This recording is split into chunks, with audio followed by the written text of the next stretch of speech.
Hey y'all, Pepper Guy here. I am out in the greenhouse. It's April 19th and it is time to transplant. Um, you can see here, these are my plants from the AeroGarden. I have been hardening them off for like the last week. I've been bringing them out here. Now, I've learned something this year that I think I sowed these about 5 or 6 weeks too early. So I don't want them necessarily to be this big when I go to transplant, because I'm going from hydroponics into soil. So there's already going to be some shock that the plants go through, but it's just a little harder on the plant when they're actually older. You'd think it'd be the opposite, but yeah, you want the plant to be about maybe 5 weeks old or so. Maybe 4 to 6 inches tall. I've got some here that are probably about 8 to 10, but anyways, they'll be fine. But just to note that I think next year I'll probably plant late March instead of mid-February like I did. So anyways, I'm gonna transplant a couple here, and I ain't gonna ramble on the whole time. I'll probably skip to it when I'm done. But yeah, there's really no need for irrigation yet. I did take off all my hosing. I think I'm gonna do something a little different this year. I'm gonna instead of that hose, I'm gonna use just a solid PVC pipe, because I had some sagging, and when you sag in a real low pressure system like I had, water will just accumulate there, and it just made it a little tougher to get a nice even drip on all plants. So anyways, that'll be a later video, but now I'm gonna just show how I'm going to transplant into soil. So here we go. Well, first of all, I will say I did pick up this Pro Mix from Menards. It's $15. This is 2 cubic feet. It'll probably fill up about maybe 6 of these 3-gallon pots. It would be right at 5 full to the very top, but I don't fill them to the very top, so maybe about 6 of these. So and I've got 20 pots, so we're talking about $50 or so.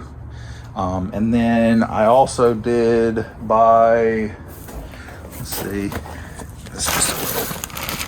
some composted manure too. This is like $3. Mix about 10% to volume of this. So this is 2 cubic, this is 2 square feet. What is it? 0.2 cubic feet is what I mixed it. Really, it's just about a quarter of the bag. So yeah, you don't want to put much more than that. You could really burn the plant down.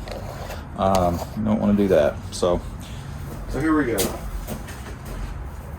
I've already got the soil mixed. I'm going to go ahead and fill this pot up.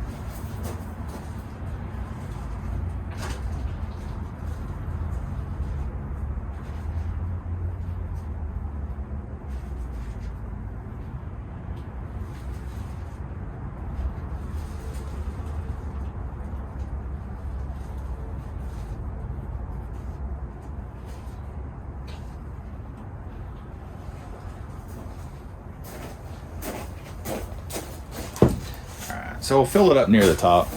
I guess I lied. I do get it nearly to the top, but this stuff is so good. It's real fluffy and soft, and that's what these peppers want. Really any vegetable. But let's go ahead and get a plant. So I made a log of what each plant is. Let's see. We'll start with, this is a perfect size right here. So this is one of my F1s. Let's see, White Devil's Tongue and CGN 21-500. Love both of those peppers. Alright, so kind of see what we're dealing with. Decent root system. It's not too bad. It's not going to take too much to separate these, right? So let's see what we got. You want to, you don't want to damage the roots as much as you can, but you can kind of pull them apart a little bit. They'll tangle up. Some may rip. It's okay. You want to keep most of it intact if you can. Just love this system. Is pretty awesome. I think this will be what I do from here on out. I'll use this germination tray. Let's see.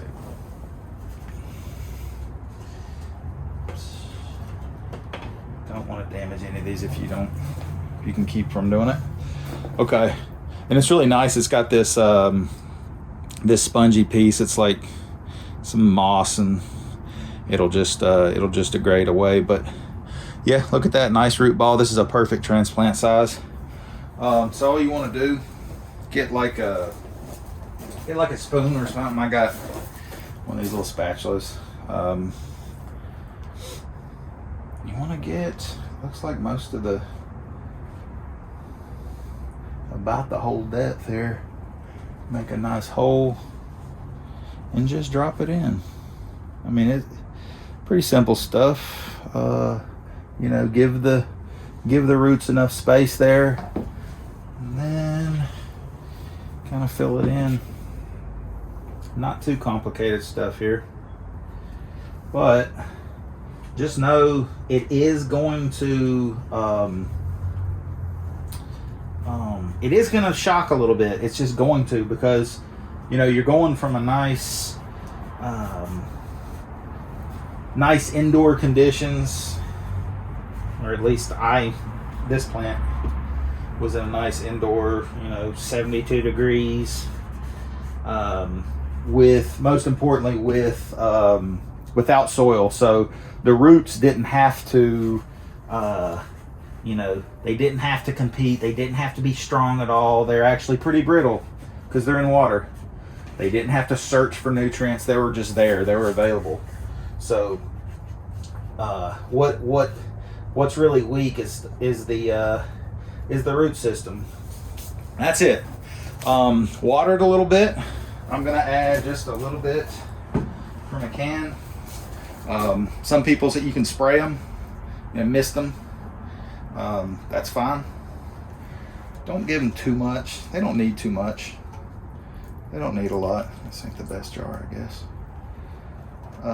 Just get them, get the root system a little wet, a little moist, and that's it. Yeah, that's more than enough. And there's a little moisture in that soil already. And that's it. I'm gonna do this 19 more times.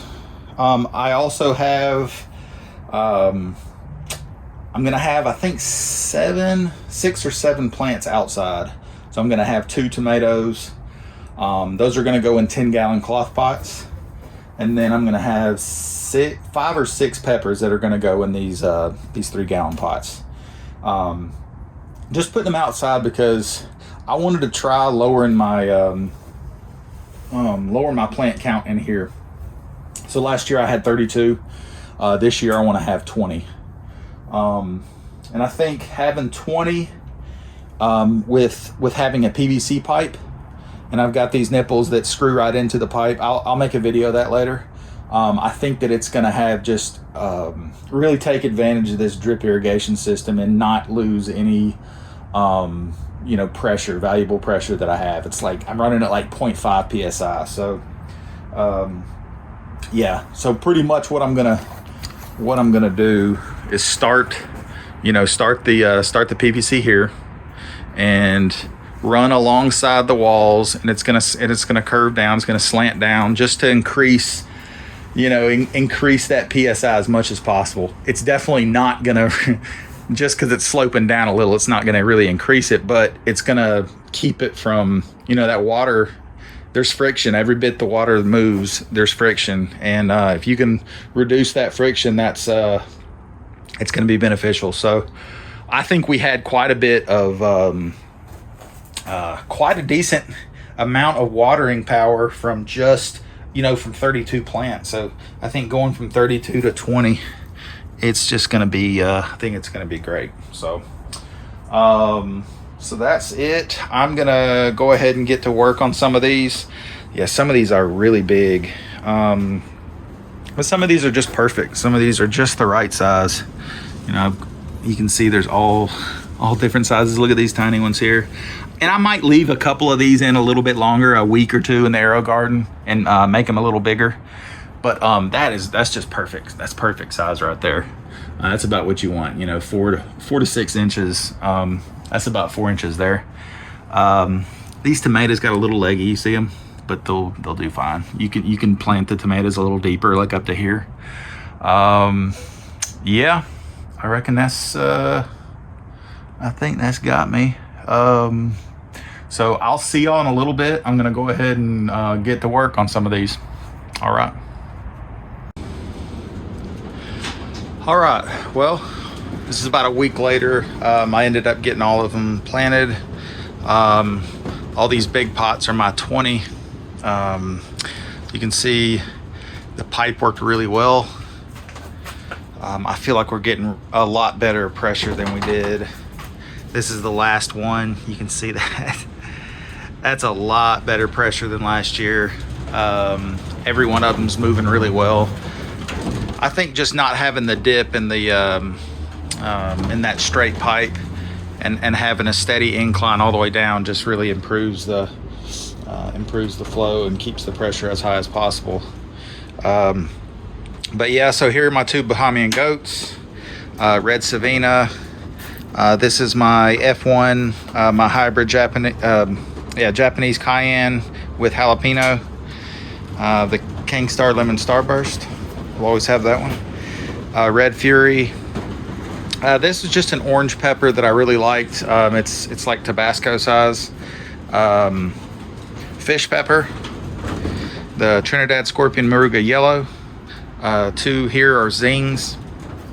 I love these. These do really, really well. Ramirez Stinger, it did well last year too. These are also two F1s. These are from the White Devil's Tongue and the CGN 21500. So two very popular peppers, at least for me. So we'll see what those F1s look like. This is it says Good Fino. I don't know what it was, but it looked really cool. I think it was just some type of cross.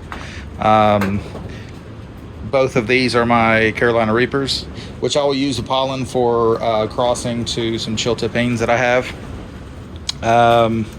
Yellow Ghost Pepper. This is going to be a a chocolate douglas. I think a 7-pot chocolate douglas.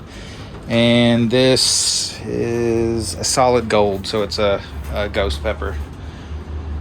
So yeah, this is always a fun time to be in. We'll watch the growth. I'll wait for a good 2 weeks or so before I put my first fertilizer in. They are stressing a little. They're stunted. They're shocked from going from hydroponic to soil. So I'm going to give them a couple weeks. It is a warm day. You can hear this wind. Yeah, we got. If you can see that red. See that? There we go. Yeah, it's about 95, 94. And I think it's like 80 out here. So greenhouse is doing what it's supposed to do. Some of these are going to be going outside. Let's see. These are two sweet varieties that I got. I can't remember the name of them right now. I'll put them in the description. That's just a regular old Serrano pepper. I love Serranos. Love cooking with them. So growing that. And oh no, this is the white tie right here. And then this and this one are my sweets. I need to get these in the sun. So that's it. My irrigation system, actually, where the water collects in the gutter and fills up my tanks, it actually busted a pipe inside my garage there. We had really cold weather And I should have just cleared all the lines out of water so that don't happen. I'll definitely do it this winter. But yeah, that's really it. Man, I love this irrigation. This drip is just great. I love gravity fed. It's just so nice.